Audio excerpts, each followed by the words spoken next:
Ya, mari kita berdoa. Firman Tuhan. Terima kasih Tuhan, apa yang Kau berikan selama ini, berkat yang luar biasa bagi kehidupan kami. Saatnya kami ingin mendengarkan firman-Mu, duduk manis Tuhan, untuk bisa mendengarkan firman dengan baik Tuhan, yang akan disampaikan oleh hamba-Mu, Pastor Fauzan. Kiranya apa yang akan disampaikan dapat menjadi rema bagi kami Tuhan, menjadi penyemangat dan sumber pemahaman akan kehidupan, terlebih bisa dipraktekkan dalam kehidupan kami sehari-hari. Berkati kami agar dapat fokus sehingga bisa memahami maksud yang terkandung dalam firman. Di dalam nama Tuhan Yesus Kristus, haleluya, amin. Amin. Terima kasih Pak Urakim. Silakan Ibu Nirliana dan Pak Abusya. Baik, terima kasih Pak Tomo. Pembacaan firman Tuhan dari Hakim-Hakim 19 ayat 1 sampai 30. Demikian firman Tuhan. Terjadilah pada zaman itu, ketika tidak ada raja di Israel, bahwa di balik pegunungan Efraim ada seorang Lewi tinggal sebagai pendatang. Ia mengambil seorang gundik dari Bethlehem, Yehuda. Tetapi gundiknya itu berlaku serong terhadap dia dan pergi daripadanya ke rumah ayahnya di Bethlehem, Yehuda. Lalu tinggal di sana 4 bulan lamanya. Berkemaslah suaminya itu, lalu pergi menyusul perempuan itu untuk membujuk dia dan membawanya kembali bersama-sama dia bujangnya dan sepasang keledai.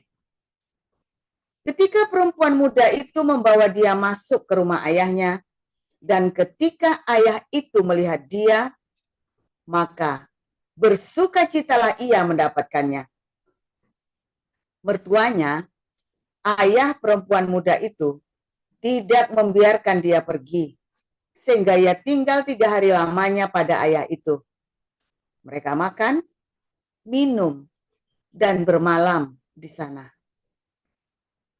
Tetapi pada hari yang keempat, ketika mereka bangun pagi-pagi, dan ketika orang Lewi itu berkemas untuk pergi, berkatalah ayah perempuan muda itu kepada menantunya,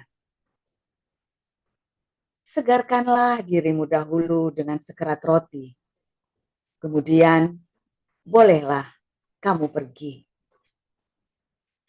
Jadi duduklah mereka, lalu makan dan minumlah keduanya bersama-sama. Kata ayah perempuan muda itu kepada laki-laki itu, baiklah, putuskan untuk tinggal bermalam, dan biarlah hatimu gembira.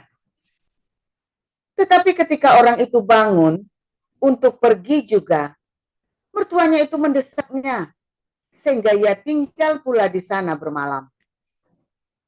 Pada hari yang kelima, ketika ia bangun pagi-pagi untuk pergi, berkatalah ayah perempuan muda itu, mari, segarkanlah dirimu dahulu, dan tinggallah sebentar lagi, sampai matahari surut.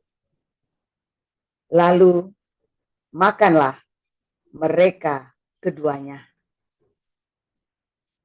Ketika orang itu bangun untuk pergi, bersama dengan gundiknya dan bujangnya, berkatalah mertuanya, ayah perempuan muda itu kepadanya, lihatlah, matahari telah mulai turun menjelang petang.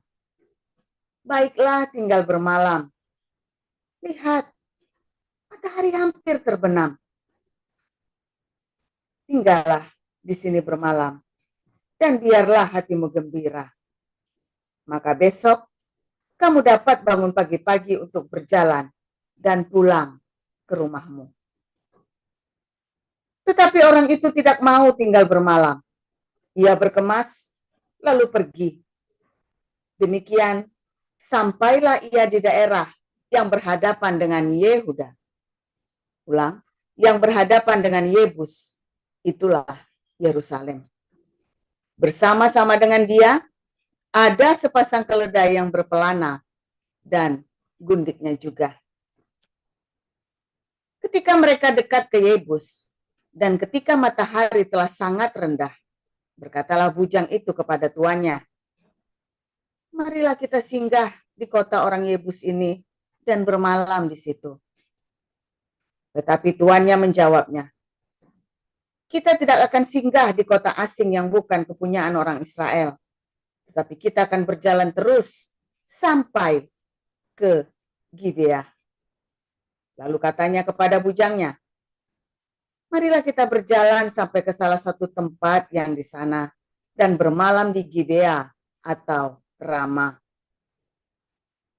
Lalu berjalanlah mereka melanjutkan perjalanannya, dan matahari terbenam ketika mereka dekat Gibea, kepunyaan suku Benyamin.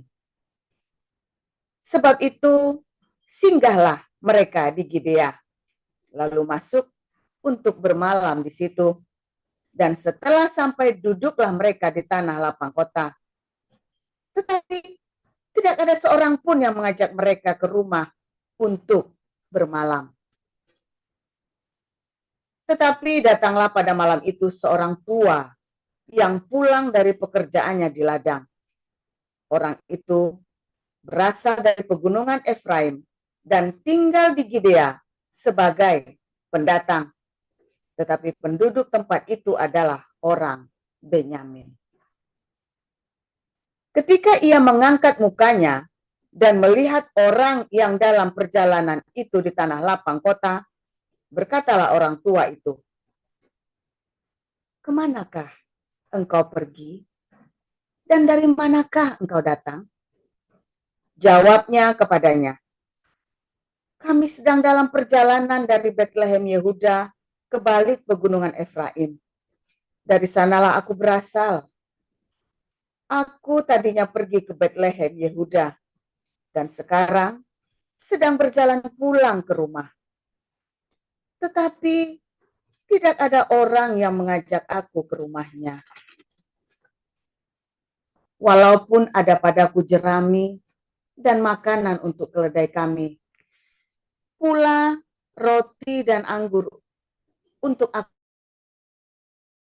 perbuat untuk bujang yang bersama-sama dengan hambamu ini, kami tidak kekurangan sesuatu. Lalu berkatalah orang tua itu, jangan khawatir, segala yang kau perlukan, biarlah aku yang nanggung. Tetapi janganlah engkau bermalam di tanah lapang kota ini. Sesudah itu, dibawanyalah dia masuk ke rumahnya, lalu keledai-keledainya diberinya makan, maka mereka pun membasuh kaki, makan, dan minum. Tetapi, sementara mereka menggembirakan hatinya, datanglah orang-orang kota itu. Orang-orang Dursila mengepung rumah itu. Mereka menggedor-gedor pintu sambil berkata kepada orang tua pemilik rumah itu, bawalah keluar orang yang datang ke rumahmu itu, supaya kami pakai dia. Lalu keluarlah pemilik rumah itu menemui mereka dan berkata kepada mereka, tidak, saudara-saudaraku, janganlah kiranya berbuat jahat, karena orang ini telah masuk ke rumahku. Janganlah kamu berbuat noda. Tetapi ada anakku perempuan yang masih perawan, dan juga gundik orang itu. Baiklah, kubawa keduanya keluar, perkosalah mereka, dan perbuatlah dengan mereka apa yang kamu pandang baik. Tetapi terhadap orang ini, janganlah kamu berbuat noda. Tetapi orang-orang itu tidak mau mendengarkan perkataannya. Lalu orang Lewi itu menangkap gundiknya dan membawanya kepada mereka keluar. Kemudian mereka bersetubuh dengan perempuan itu, dan semalam-malaman itu mereka mempermainkannya sampai pagi. Barulah pada waktu fajar menyingsing, mereka melepaskan perempuan itu. Menjelang pagi, perempuan itu datang kembali. Tetapi ia jatuh rebah di depan pintu rumah orang itu, tempat tuannya bermalam. Dan ia tergeletak di sana sampai fajar. Pada waktu tuannya bangun pagi-pagi, dibukanya pintu rumah dan pergi keluar untuk melanjutkan perjalanannya. Tetapi tampaklah perempuan itu, gundiknya tergeletak di depan pintu rumah dengan tangannya pada ambang pintu. Berkatalah ia kepada perempuan itu, "Bangunlah, marilah kita pergi." Tetapi tidak ada jawabnya. Lalu diangkatnyalah mayat itu ke atas keledai. Berkemaslah ia, kemudian pergi ke tempat kediamannya. Sesampai di rumah, diambilnyalah pisau, dipegangnyalah mayat gundiknya, dipotong-potongnya menurut tulang-tulangnya menjadi 12 potongan, lalu dikirimnya ke seluruh daerah orang Israel. Dan setiap orang yang melihatnya berkata, hal yang demikian belum pernah terjadi dan belum pernah terlihat sejak orang Israel berangkat keluar dari tanah Mesir sampai sekarang. Perhatikanlah itu. Pertimbangkanlah. Lalu bicaralah. Demikian. Saya lanjutkan.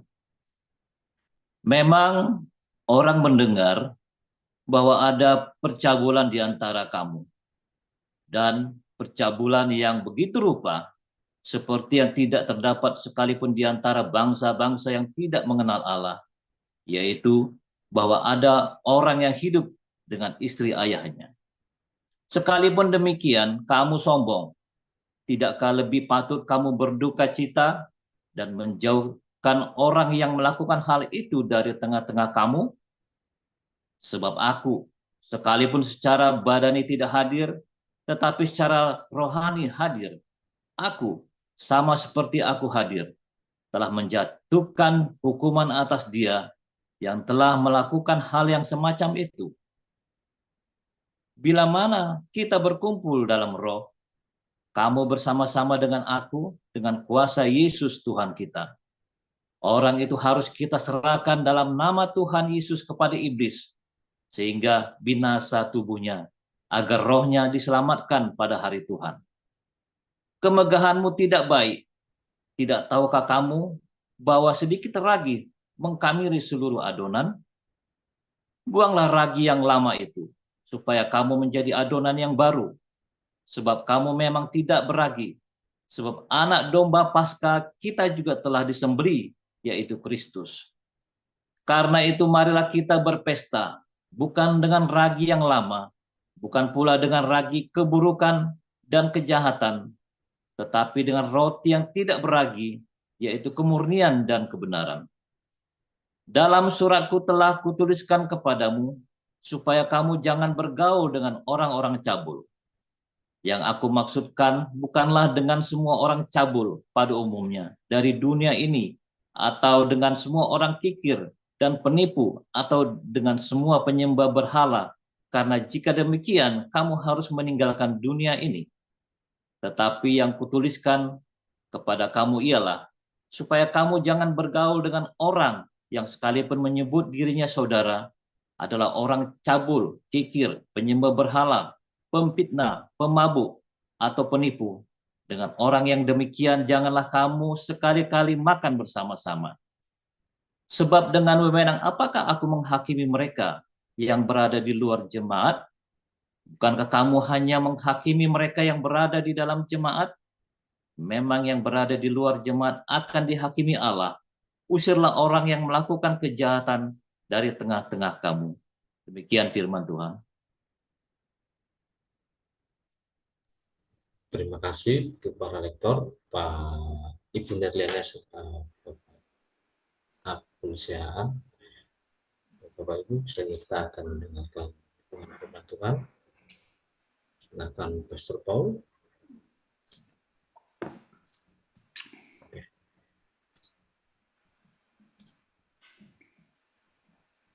Haleluya, firman Tuhan selalu baru setiap hari. Ketika kita menantikan Tuhan dengan penuh cinta, dengan pengharapan yang teguh, jangan goyang sekalipun. Anda yang lagi kemo, ya, yang mantap hatinya, jalanin, ya, jangan mundur. Anda yang lagi sekarang ini dalam proses penyembuhan sakitmu, ya, bertahan, bilang, ya, aku mau jadi berkat buat keluargaku, gitu saudara ya. Jangan takut saudara ya. Bulatkan tekadmu, bulatkan hatimu. Melakukan sesuatu itu harus dengan tekad, ya.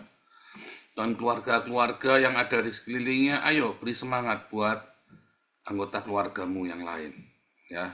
Berikan semangat, saudara ya. Jangan malah di-down-kan, ya. Berikan semangat, ayo. Sedikit omongan yang positif, ya, lebih baik daripada kamu bawel, ya, daripada kamu kebanyakan ngomong tapi negatif semua. Ayo bangun saudara-saudaramu supaya mantap. Saudara, saya pernah meremove dan mengusir orang dari komunitas kita, saudara ya. Saya pernah meremove orang dari komunitas kita. Ya, saya nggak pernah pecat orang ya. Selama seumur hidup saya itu kerja nggak pernah pecat orang, saudara ya. Nggak pernah pecat orang. Pantang buat saya mecat orang ya, saudara ya. Kecuali karena kriminal, dia terang-terang mencuri ya. Kayak dulu di Bali, saya punya karyawan, terang-terangan ya, terlibat di dalam pencurian. Wah, itu udah jelas banget. Lalu saya bilang sama dia, ya, ini kasihan ya, wah itu mau dipenjara segala macam, udahlah nggak usah lah, saya bilang. Cukup dikeluarkan saja, ya, toh nilai kehilangannya cuma 4 juta rupiah. Kamu masukkan penjara, kasihan amat, saya bilang. Buat pelajaran yang lain, enggak usah, saya bilang. Enggak usah begitu, saya bilang. Ya,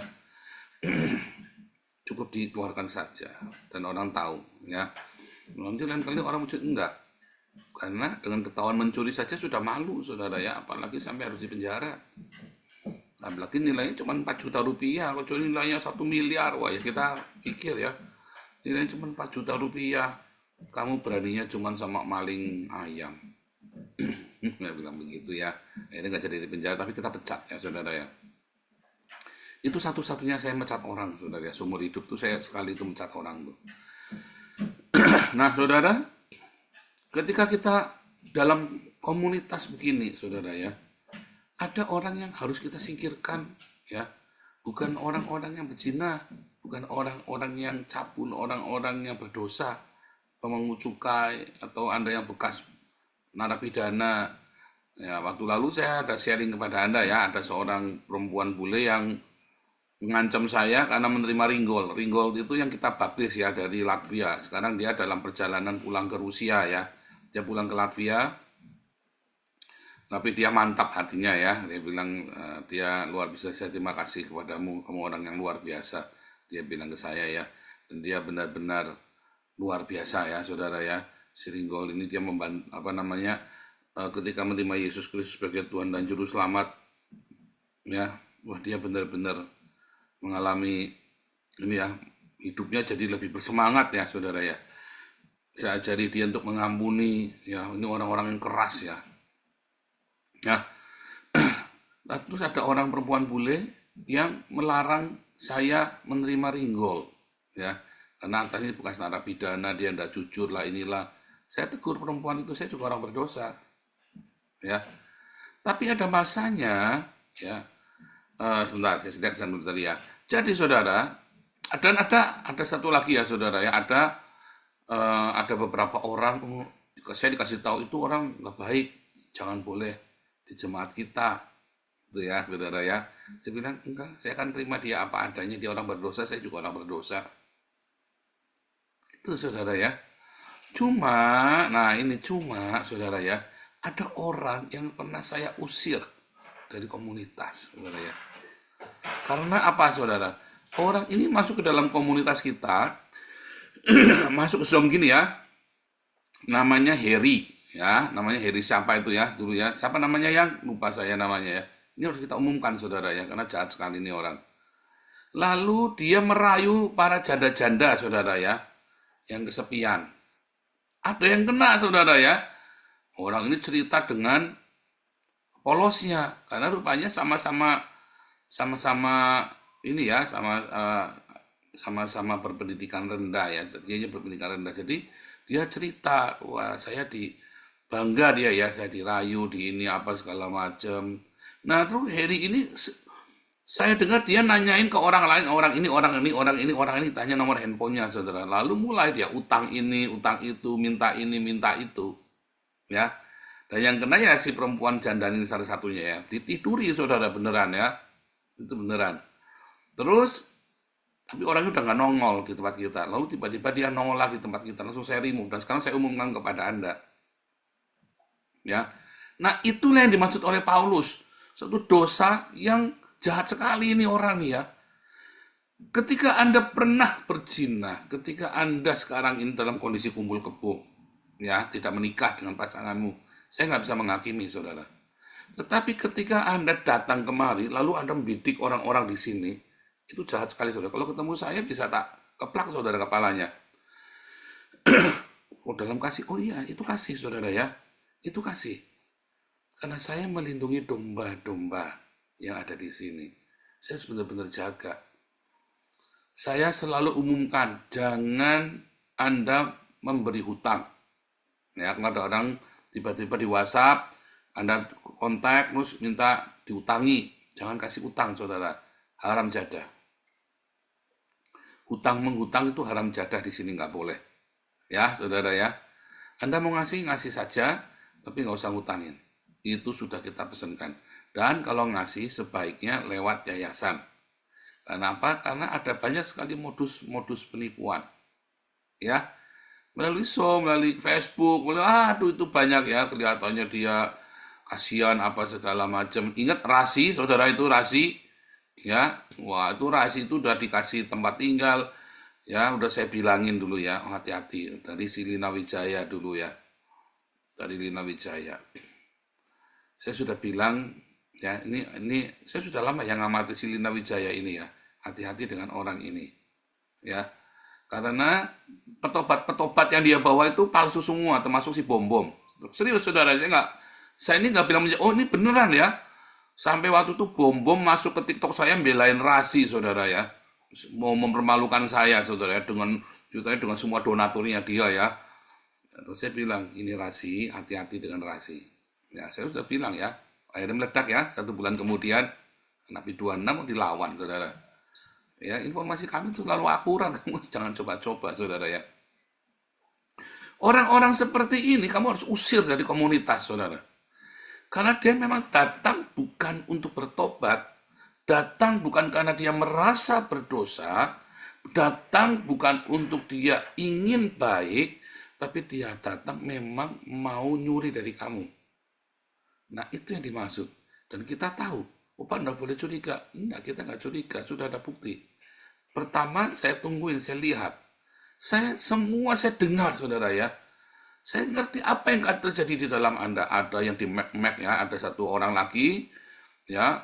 Wah, kelihatannya baik, saudara ya. Wah, pernah transfer saya uang ya. Kelihatannya baik, saudara. Tapi semua janda-janda di tempat kita didatangi dirayu-rayu, ya. Dipanggil. Anissa ini pernah juga nih dirayu-rayu ya. Anissa bukan janda, saudara ya. Pokoknya semua yang asal kelihatannya ya, saya mau semua dirayu-rayu sama dia. Menurut saya buka semua ya. Saya buka kepada Anda. Artinya gini, Anda kalau mau coba-coba boleh, tak umumkan di sini, saudara. Anda boleh mau cabul di sini, tak umumkan, saudara. Kalau perlu nanti fotonya tak tampilkan, saudara ya. Kalau perlu fotonya tak tampilkan. Nah, itu adalah komunitas, ya Pak, itu adalah orang-orang yang harus diusir dari komunitas. Dia mengaku saudara, dia mengaku, oh kita kan saudara seiman gundulmu peyang, saudara. Ya, nah itu yang orang-orang seperti ini yang kita harus usir dari gereja. Memang datang niat untuk tidak baik, ya. Kalau dia datang orang berdosa, saya terima semua orang berdosa. Pak belum bisa bertobat, ya enggak apa-apa nih, oh ini pelacur misalnya nih ya. Ini ada orang pelacur misalnya ya. Kita tahu nih kerjanya pelacur. Ya dia datang, selama dia jangan move dengan pelacurannya dia, lalu ngerayu Pak Utomo, ngerayu Ragil, ngerayu ini ya Pak Hapul, ya kita biarkan saja. Tapi begitu dia move, saya dapat laporan saudara ya, saya mulai tuh, saya pantau terus saudara. Ada satu saja saya dengar, saya akan pantau apa atau dia bertindak sesuatu, ya. Mulai kata-katanya yang kata-kata yang seronok dari kalimat-kalimat kan kita ngerti waktu dia chat itu kan. Boleh saya amati saudara. Begitu dia udah kelewatan saya remove saudara. Kalau perlu orang ini saya tampilkan ini, hati-hati dengan orang ini. Oh itu beneran saudara ya, itu beneran. Saya nggak main-main ya.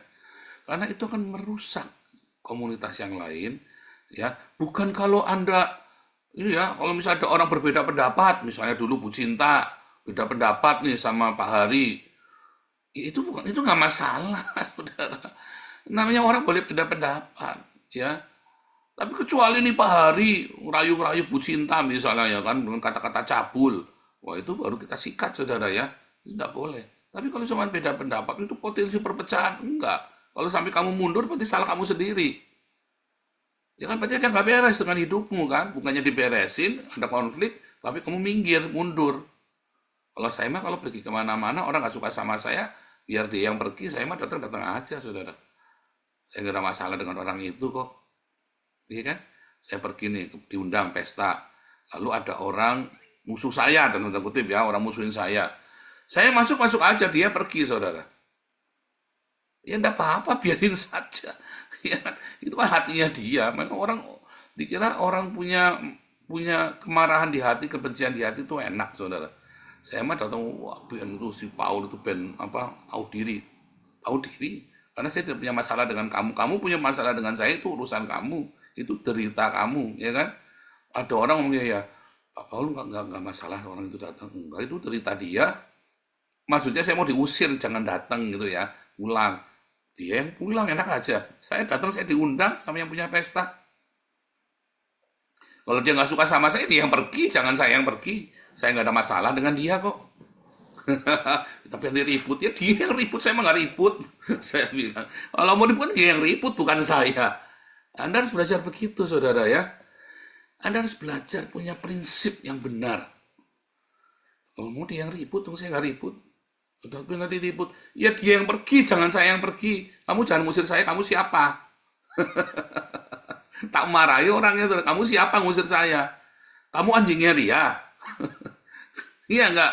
Kamu kan berarti anjingnya dia kan? Nyuruh-nyuruh saya pergi. Ya tapi nanti, ya kamu yang pergi kalau begitu, jangan saya. Kamu kok bikin ribut sama saya sih? Dia enggak suka sama saya, enggak apa-apa.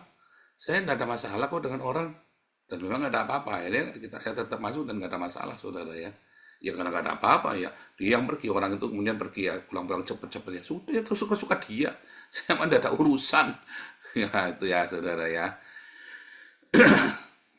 Nah, itu Anda harus berani ngomong seperti itu ya, sebab kalau Anda ada orang bermasalah, so Anda yang bingung kalau kader sendiri, Anda yang bermasalah saudara. Dalam komunitas begitu gegeran, terus Anda yang pergi, Anda yang bermasalah loh saudara. Anda punya masalah. Tetapi buat saya, yang diam dan yang pergi, ya itu putusan mereka. Tapi kalau orang ini datang ke komunitas, lalu mau ngerusak dengan cara tadi yang ngerayu-ngerayu, mau seks itu ya, atau dia mau nipu-nipu sengaja ya, utang sana, utang sini. Kalau dia cuma utang sana, utang sini, yang penting kamu jangan kasih, saudara. Kita nggak bisa usir. Namanya dia lagi butuh, Anda nggak usah usir dan nggak usah kasih. Ya kan, nggak usah diusir, nanti nggak usah dikasih. Tetapi kalau orang ini kemudian dia mulai dengan aksinya menjerat, beginilah, begitulah, apalagi sudah mulai nyerang-nyerang. Oh, ini katanya di dalam kasih kok begini, katanya cinta kok dipinjemin uang nggak boleh, ngasih ayat-ayat segala macam, saudara ya. Anda tegur saja. Ya, dulu 2 hari yang lalu saya udah kasih tahu ya, 2 hari yang lalu kemarin ya. Yang saya bilang semua komunitas itu, semua hal di dunia ini ada aturannya. Segala sesuatu itu ada aturannya, saudara. Bahkan di dalam berapologetika pun ada aturannya. Ya, nggak boleh, kamu nggak boleh sembarangan. Kamu belum ada buah dada, buah zakar aja kamu mau nyala-nyalain orang yang sudah jelas berbuah. Nah, itu contohnya ya kan. Nah, setiap hal di dunia ini ada aturannya. Nah, kalau ada orang yang nggak bisa ngikutin aturan, maka dia akan kepontal-pontal di situ. Makanya harus ikutin aturan dari mulai awal. Belajar ikutin aturan. Nah, saudara, kenapa? Anda lihat ya, orang-orang yang miskin ya, ini saya ngomong ya, Anda boleh tersinggung, boleh nggak, karapmu saudara ya. Biasanya orang-orang miskin ya, karena mereka tidak bisa hidup dengan aturan. Bahkan disiplin, aturan dengan dirinya sendiri, disiplin maksudnya ya. Itulah salah sebabnya mengapa dia selalu jauh dari rezeki. Padahal dia jujur loh. Oh, saya ketemu ya, jujur. Ya, tetapi dia tidak disiplin. Itu loh masalahnya. Sehingga dia mematikan rezekinya dia sendiri. Saya tidak berkata bahwa orang-orang ini berdosa, itu kan salah dia sendiri. Tapi orang ini dia tidak biasa taat dengan aturan, dia menyepelekan aturan, dan dia tidak tahu aturan. Sehingga ada beasiswa, harusnya bisa dikasih, karena dia tidak taat aturan, dia tersingkir. Ya, kalau di Belanda itu kelihatan sekali tuh, saudara ya. Kalau kamu di Belanda, ya hidupnya baik, tiba-tiba kamu jatuh miskin. Kalau kamu tetap taat dengan aturan, kamu tidak akan sampai jadi gembel. Tapi kalau kamu terbiasa menyepelekan aturan, bisa tiba-tiba, itu yang Amsal bilang ya, kemiskinan datang menyerbu, saudara. Menyerbu artinya gini loh, seperti diserbu sama bala, ya, seperti rumahmu tiba-tiba didobrak sama rampok-rampok, kamu jadi melarat. Nah, itu namanya kemiskinan datang menyerbu itu loh. Kalau kamu biasa ikut aturan, taat dengan aturan, maka selalu ada kisi-kisi kamu boleh dibantu oleh pemerintah sehingga kamu bisa hidup dengan layak. Tapi kalau kamu tidak biasa ikut aturan, kemiskinan akan datang menyerbu ya. Termasuk di dalamnya adalah kemalasan. Kemalasan itu ya salah satu karena kamu nggak suka ikut aturan, saudara ya. Males nah itu loh katanya males. Enggan itu loh, kata enggan itu ya. Nah, sekarang sama saja saudara. Di dalam komunitas ini ketika ada mulai orang-orang ya, mungkin Anda orang apapun Anda namanya, tetapi kemudian Anda datang untuk memanipulasi komunitas. Maka inilah yang orang-orang yang harus diusir dari komunitas. Ya, saudara ingat ya, pernah di kita ada orang yang ingin dodosi duit yayasan, saudara ya. Selalu ada. Ya kita tegas, tidak. Mau dia kepahitan, mau dia marah, nanti dia benci, Pak. Enggak urusan saya. Ya tidak. Kalau kamu punya yayasan, kamu tidak bisa membuat laporan keuangan, ya di sini ya jangan. Nanti saya repot, saudara. Karena kita semua bisa sampai sejauh ini, orang percaya kepada kita karena kita terbuka selama ini. Begitu kamu tidak terbuka, saya repot. Nah, itu juga sama, saudara ya. Lalu orang-orang ini tidak mau terbuka dengan pembukuannya. Alasannya, saya tidak boleh, kamu kan hanya donatur. Loh, saya itu yang mendirikan yayasanmu itu, tak bilangin itu ya. Tanpa saya, kamu tidak akan terjadi, namanya aja yang milih saya kok. Nah, ya saya usir. Ya. Karena apa? Karena itu kan berpotensi membahayakan komunitas. Itulah sebabnya saudara, komunitas ini udah 3 tahun. Kita ini ikatannya apa sih? Ketemu aja enggak pernah saya dengan Pak Utomo, dengan Pak David, dengan Bro Welly enggak pernah. Dengan para pengurus saja saya ketemu hanya sesekali. Ikatan kita karena kita mau datang sama-sama Tuhan. Kita mau membuat suatu kebaikan yang kita himpun bersama. Ya. Kebaikan yang kita mau lakukan bersama untuk kemuliaan Tuhan Yesus. Dan untuk kita bisa melakukan apa yang Tuhan perintahkan. Komunitas ini adalah sebuah komunitas yang diawali dengan diakonia dan selalu kita berdiakonia. Ya, baik untuk sesama orang Kristen kita dalam kita maupun yang di luar. Termasuk yang di Belanda, kita berdiakonia, saudara ya. Termasuk yang berdiakonia, kita Hagio Center, kita juga berdiakonia, saudara ya. Maaf saudara ya, di tempat kita itu banyak orang ilegal. Ya, di tempat kami itu banyak orang ilegal. Dan orang-orang ini kita juga support, ya. Kita nggak gratisan, saudara ya. Ketika kita minta tolong untuk bersih-bersih, ketika kita minta tolong untuk melakukan sesuatu, ya, untuk kita tuh nggak gratisan, saudara.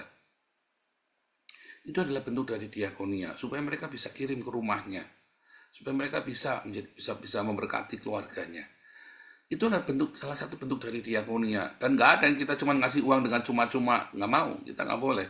Hiring Gold itu kalau tetap ada di sini, dia datang bersih-bersih gedung gereja, ya kita bayar, nggak gratisan, saudara. Termasuk saudara semua full timer kita, ya kita bayar. Masalah dia nanti uangnya dikembalikan, ya kan, ya urusan dia, pokoknya kita harus bayar. Contoh seperti itu ya. Atau dia menolak misalnya, ya itu pokoknya kita sudah kasih tahu dia. Nah, iya nggak boleh gratisan, saudara ya. Jangan terus kayak dulu siapa si Alengso. Wah kan si Sanggem itu pelayanan, enak aja loh. Pelayanan. Nggak boleh. Pelayanan kita tetap gaji dengan benar. Ya, sampai pas Stephen sama Alengso, waktu itu ribut si Alengso ya. Udah nggak sama kita ya. Harus begitu, ya kan. Kita segala sesuatu harus profesional, harus benar, diusahakan semaksimal mungkin. Nah itu juga aturan-aturan, kita punya aturan, tapi kita juga harus menghargai aturan dari pemerintah. Kita ngatur-ngatur seonaknya sendiri, ya semua staf kita diinjek-injek, sementara kita nggak ikutin aturan pemerintah. Ya nggak boleh, saudara. Kita pun sebagai anak-anak Allah, kita harus benar hidupnya. Harus ikutin aturan. Jangan, wah itu gereja itu banyak ya, ada full timer, saya tunjukkan kalian nih. Full timer di GPI, mana itu ya, Tanjung Pinang apa di mana. Menggugat gereja. Karena dibayar di bawah UMR. Kamu mau nanti kita ngalami seperti ini?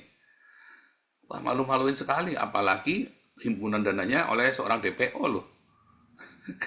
Jangan macam-macam kamu. Ya, nggak boleh, saudara. Itu dari dulu kita juga tahu ya. Dari zaman saya masih di Betani juga, orang Betani mah profesional setahu saya ya. Maaf saudara, kita itu gereja bisnis, tapi mereka orang-orang yang profesional ya.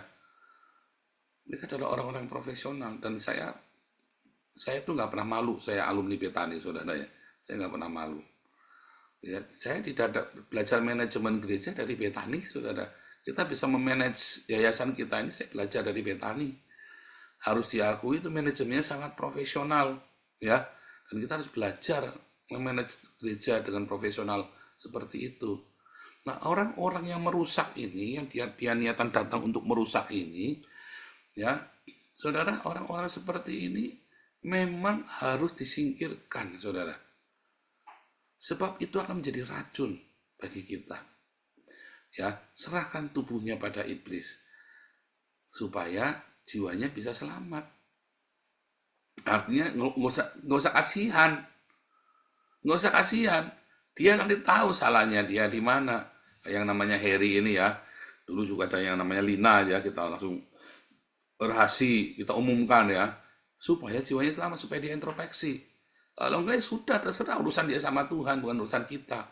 Yang penting orang datang ke sini, kita kasih kesempatan untuk kamu bisa kita bantu, untuk kita bisa bertumbuh bersama, atau kamu bisa ikut melayani bersama teman kita. Saya nggak pernah sama Pak Utomo dulu sering ke Alexis nggak. Saya nggak pernah nanya loh, saudara. Serius, Pak Utomo kerjanya di Alexis ya, nggak boleh. Ini saya juga nggak pernah nanya. Kerja di mana, jangan-jangan Pak Utomo ini satpamnya Alexis lagi. Saya nggak pernah nanya. Saya nggak urusan, saudara. Yang penting Pak Utomo ada di sini. Pasti ingin melayani Tuhan, pasti ingin bertumbuh, ingin dirubah, ingin mengalami terobosan dalam hidupnya. Saya tidak urusan, saudara. Beneran, saudara ya. Di sini bukan tempat untuk menghakimi. Tetapi kalau ada orang nyata-nyata mau merusak, itu yang kita harus singkirkan. Serahkan tubuhnya pada iblis. Sehingga kita harap jiwanya selamat, supaya dia introspeksi. Jadi bukan orang berdosa yang kita tolak, tapi orang yang datang mau merusak, itu yang kita singkirkan, saudara. Bukan orang berdosa, kita ini tempatnya orang berdosa, biar datang. Tapi orang datang ke sini mau merusak sengaja, memang mau mencari keuntungan dari jemaat, itu yang kita harus, bukan mencari keuntungan yang sekedar, oh saya jualan kaos ya di sini ya, ya boleh saudara, saya mau jualan apa nih, misalnya Pak Tomo ini ternyata punya catering, saya tak cateringan Pak, kalau ada acara Pak, boleh saudara, boleh ya saudara ya. Anda yang punya percetakan boleh, Anda yang punya apalagi saudara ya, dulu Sanggam jualan cateringan ya, boleh kita tawar-tawarkan. Dulu siapa lagi itu ya, kita boleh saudara ya.